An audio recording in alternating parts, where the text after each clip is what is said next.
Hello everybody, I'm going to show you how I make my little picture frames now. They are made out of coffee stirrers, which you can buy in boxes, or you can liberate a few from a well-known grocery, or not grocery, bakery shop. But don't tell anyone I said that. These ones are about 5.5 by 4.5. And these ones, which have given me a headache, are about 2.5 by 2.5. So I will clear these off and we can get started. They're not for fine art, should we say. They're more kind of folk arty. So if you're making a Georgian house with fine art paintings and you want to make picture frames, I wouldn't choose coffee stirrers. First thing I do is I just sand it a bit. You're never going to get it perfect. Well, I don't. But just get as much of the kind of real grot off as you can. And what I'm going to show you how to make is one of the very narrow ones, very small narrow ones. I'll carry on. So I've got a headache already doing that. Okay, so then I stick it to my board, the ends, so it's not going anywhere.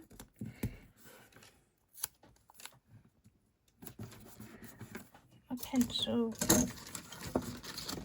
and my ruler, and I go for about 2mm. Make sure I'm using millimetres and not inches.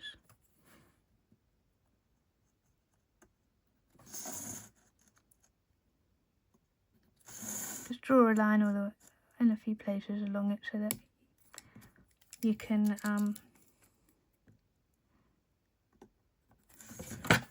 line up your ruler.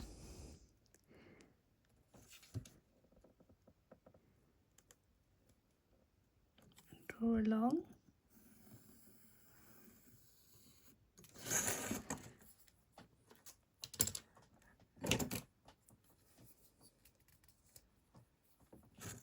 And then line up again. Mind your fingers doing this because the ruler can slip. So just make a few shallow cuts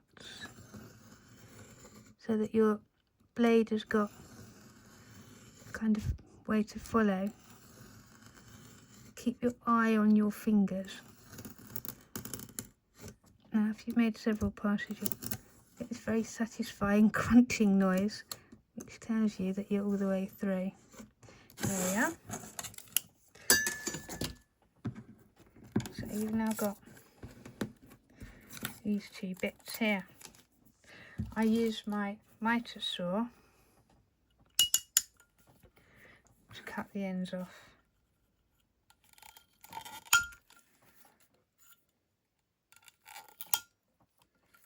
Like that. Just kind of work it loose. If it's not gone all the way through, you might need to run your blade over that again. Yeah, that's it. There we go. You can use that one for another frame as well, but we're going to use the very narrow one here. And then you get your image. Now, choose an image which can have a lot of white around it when you're starting out, or that doesn't mind being cropped a bit. So if your frame isn't quite accurate, you can still use it, because you can crop a bit of the image off with the frame, or you can just centre it so you've got some white around it. And what I do is I leave a little bit of room there to hold on. You'll need in a minute when I show you what I do next. Light on here, kind of decide where I want my image to be framed, and then draw my first metre line. So I'm going from the bottom outwards that way, and along here, about here, from the bottom outwards that way. They don't have to be precise, these, just kind of a general direction of the angle. And then turn it round, leave a space.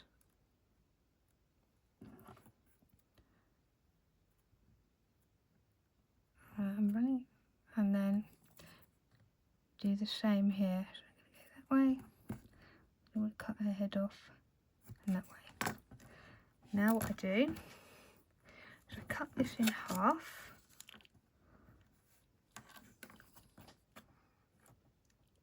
There. And I use my masking tape to stick one piece on top of the other, making sure that they're flush.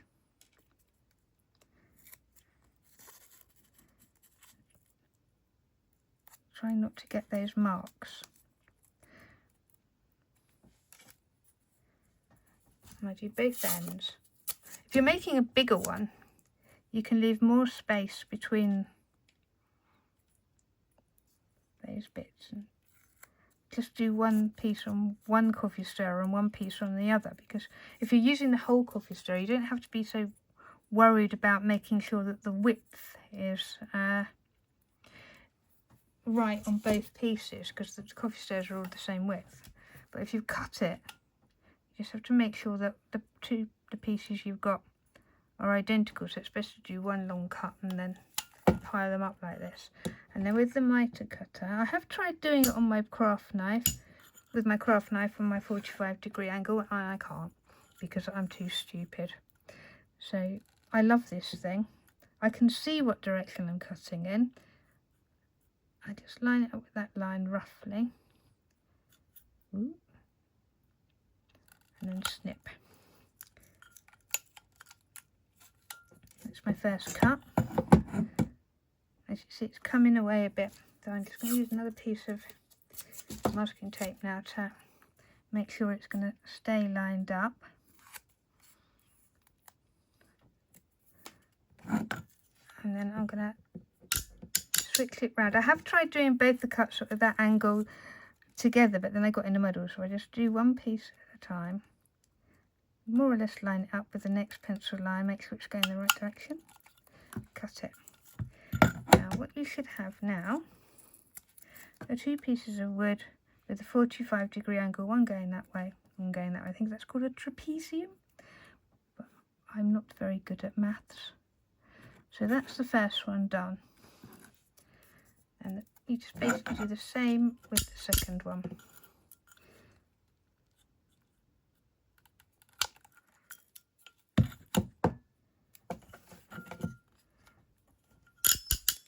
Around. You can just kind of instinctively see where which angle you're cutting with these things. They're brilliant. I think it cost me about £14, but I've made quite a few pictures, and I'm going to have a lot of pictures in my house because I love pictures, so it was worth it for me. So now you've got your bits, and what I would do then is I would have a careful look at them. If you've got any obvious kind of bits that can snip them off, and then in one direction only, just rub the ends lightly over a bit of sandpaper. You don't want to destroy the angle you've made, so don't do it too much.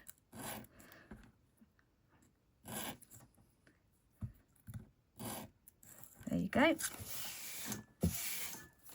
And then get yourself a piece of scrap card and another piece of masking tape.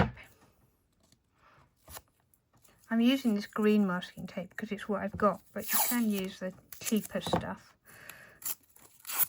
the white stuff, that works just as well.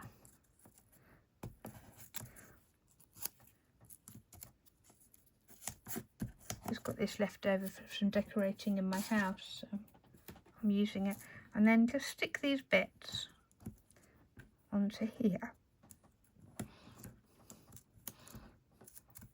And if you're going to make some embellishments and get your embellishments as well, I've got these nail art roses that I've been using from my time when I was on Temu, when I was recovering from my operation, comfort buying things. So I've got quite a lot of nail art to use up. So I just kind of put them on there as well. But to be honest, when you're painting them, you might have to pick them up. They take acrylic paint really well, these things.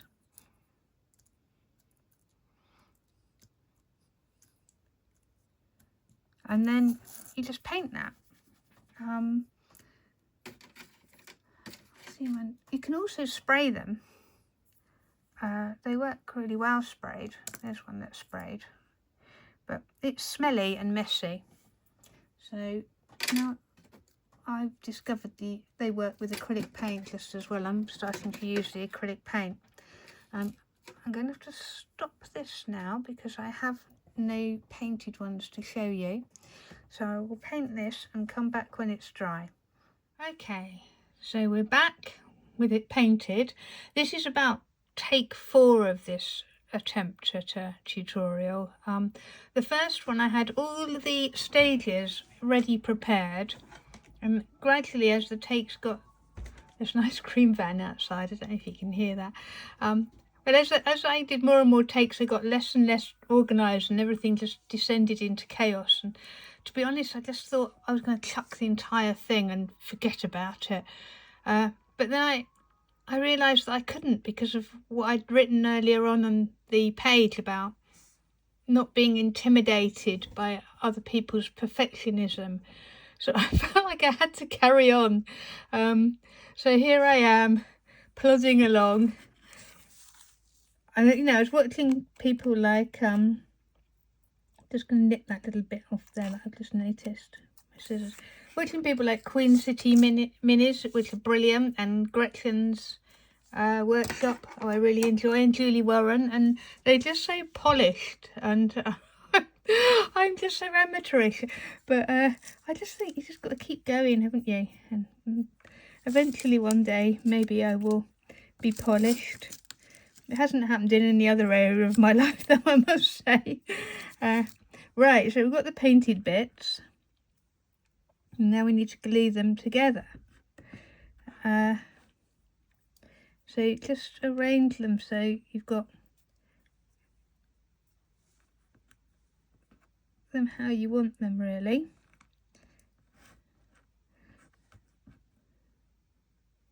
You know how you're gluing them.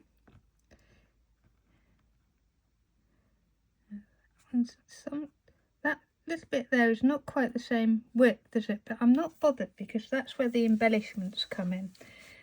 They hide a multitude of sins, so if it doesn't quite line up, all is not lost. Just do your best with it, really. So I'm going to put some glue. I don't normally glue them onto my cutting mat like this, I must say, but I'm going to this time because you can always just wipe your cutting mat. I want to get into shot first of all. Just line it up along one corner and line this one up. And you can kind of make sure it's square. So, there we go. As you see, it's not perfect at the bottom, but with a few roses over that, no one will know. And then you just keep going round.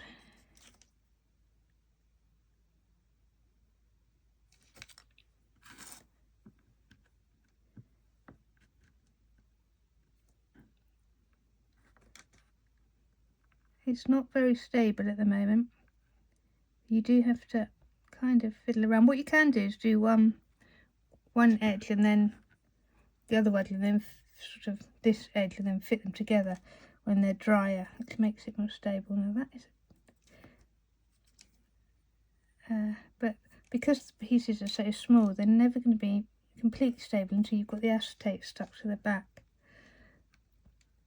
So you just kind of fiddle about and do your best with it, really. And make sure you've got the right bits. Here we go. There we go. Now, if you use the mat again to try and get it as square as you can, that's it, isn't it? And then just leave it to dry for a bit, which I'm not going to do because I'm going to stick the roses on it.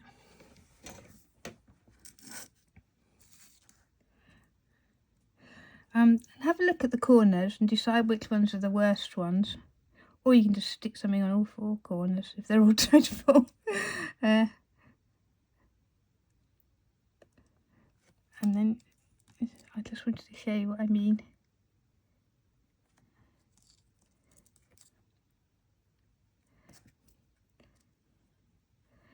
What I would suggest doing is, when you're making a few things like this, is don't just make one. I mean, Gretchen and Gretchen's Workshop says she makes a few and you get better, you know. I've only just started making these tiny frames. And I am learning. So yeah, don't be disheartened if your first few efforts look like somebody's made it who's 5, because you will improve. That's the great thing about people, they learn. So there you go, I'm not very happy with the arrangement of those. I like them to be more sort of bunched up. I'm going to just fiddle with that. And I'm going to put that one there. What I might do is put 5 round this edge, you know, because it's a bit, put that one like that. And then come round here, put 2 here. Then I won't have enough at the top, but I can always make more, can't I?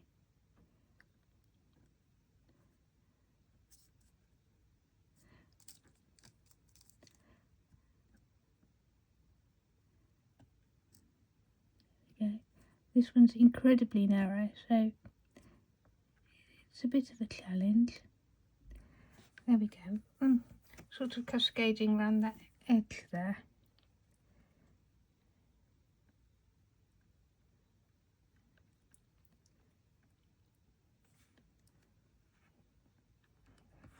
I'm not sure I like, they look a bit drunk.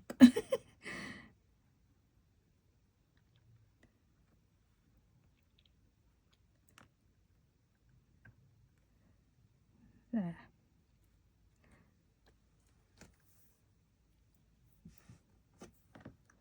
I always think odd numbers look better. In the garden you're meant to grow things in 2s or 5s, aren't you? Oh God, this must be like watching paint dry for you, I'm sorry. There, I'm going to leave that there. So I've got little roses all the way around the outside, and I'm not going to touch it because it's incredibly delicate. I think I'll put one rose up the top there because I've just seen another rose just there. Just leave it to dry, preferably overnight, because they are very, very volatile. Here's one I made earlier, and I will show you the next stage, which is putting the acetate on. So what you need is some double-sided sticky tape, and then you turn it over. I am going to move that out because I need that space. And we don't need the glue anymore. You basically cut very, very, very thin strips of this to go around the outside and stick it so that it's over the joins. So what I try and do is make sure that each join has a piece of double-sided sticky tape over the top of it.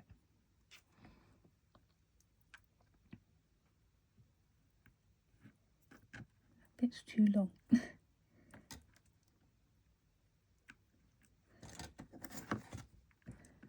nip that off, otherwise it's going to work. I'm just going to bring this in a bit so that you can see it. It's difficult getting it so that you can see and keeping it in focus.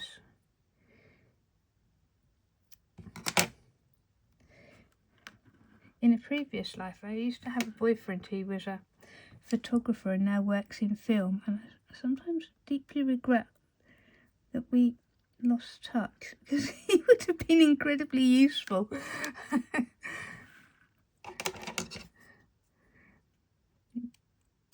You can't plan your life around the fact that you might end up making Doll's House videos one day, Mike, can you? Right. It's actually mine and my current partner, Joe's 9th anniversary today. So I shouldn't really be talking about exes, I suppose. Right, and there you have your pieces of double-sided sticky tape all the way around the edge. And you peel them off. Sometimes that tape tries to come with it, which is a bit annoying. If you do get a bit that's overhanging, either remove the whole thing and try again, or just snip the bit that's overhanging the frame with your scissors, because you really don't want to be able to see bits of tape. And you do have to be very careful with these because they're still pretty fragile. And then get a piece of acetate. If you have a glasses cleaner, it's a good idea just to give it a wipe before you do the final bit, because they're terrible and cut a bit bigger than you need. It's terrible for fingerprints, this stuff. So there's my acetate. It's difficult to see. I'm going to give it a wipe. Seems to have a bit of paint on it. Everything's got paint on it at the moment. You have to excuse my fingers, they're covered in paint and glue and wood dye. So there we go, and then just plonk it on. And then cut it to size. Use the back as your guide, go round. Sometimes you end up accidentally knocking off a rose doing this. But you can always glue it back on.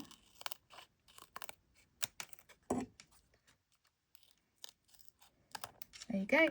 Now you have the acetate. And again, I think I'll just give that, give that another wipe.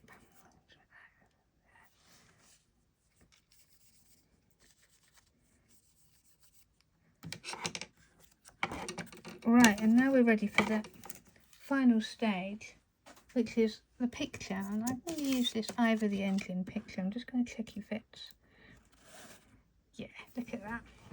I like Ivor the Engine. Oliver Perskate's great. The guy who did all those. So turn it over, and basically you're repeating the same step that you did for the acetate. You're cutting very, very, very, very, very thin pieces of this tape. You don't need quite as much this time, just to secure the picture. Make sure it doesn't go over the acetate. That's one bit done.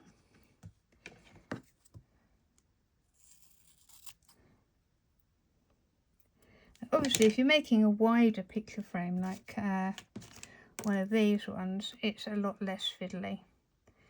But I thought I'd challenge myself and try and make the smaller ones. Okay. Do that alongside.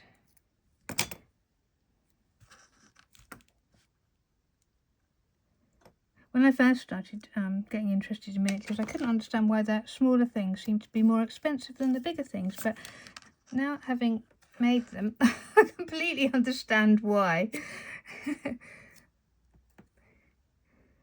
The smaller the thing, the more likely you are to end up with either a raging headache or the desire to chuck it in the bin and go off and have a gin and tonic. on the other hand, when it's done, it's quite often very satisfying to think that you've done something quite small. Right, so there we are again. We've got double-sided tape around there. So if you've got gaps, it doesn't matter, as long as you've got enough to secure your picture. It's a good idea just to check that there's no overhanging bits.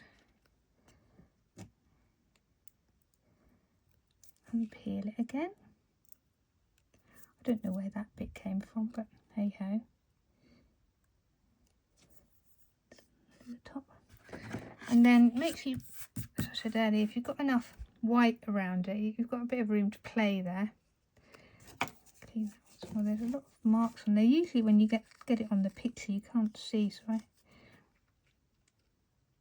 and then you just place it on your picture where you think you want it. There we go. There's either. And then final stage is to trim it. Oh, there goes one of the roses. You're okay. Oh, two roses have gone off. I very recently glued this, so I wouldn't be too surprised if some of the others don't come off and need reattaching. And then you could, of course, wait until you've done the whole thing before attaching the roses, but you would do stand a chance of dolloping glue on the acetate. So I tend to usually leave them a good long while to dry, which I haven't done with this one.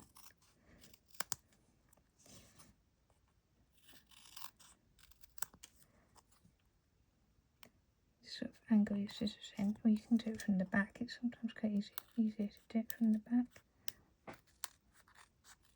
Trying to keep myself in shot. Look at what I'm doing without going completely boss-eyed.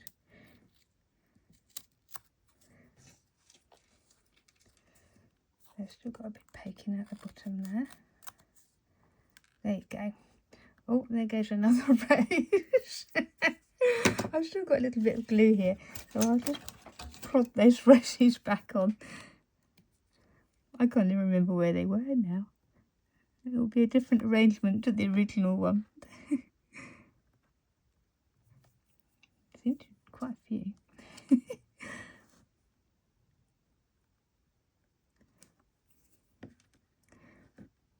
A lesson in leaving things to dry for a long time.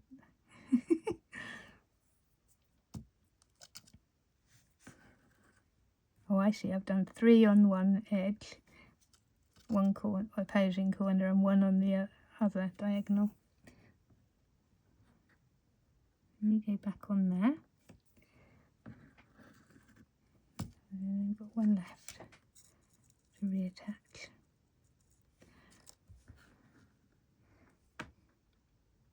Now I shall leave it to dry. There you go, over the engine, and let's see how big he is. It's 2.5 centimetres by 4, just under 4 centimetres there, so it's quite small with 2mm strips of wood, so I'm quite happy with that. Thanks for bearing with me, and I'll see you next time. Bye.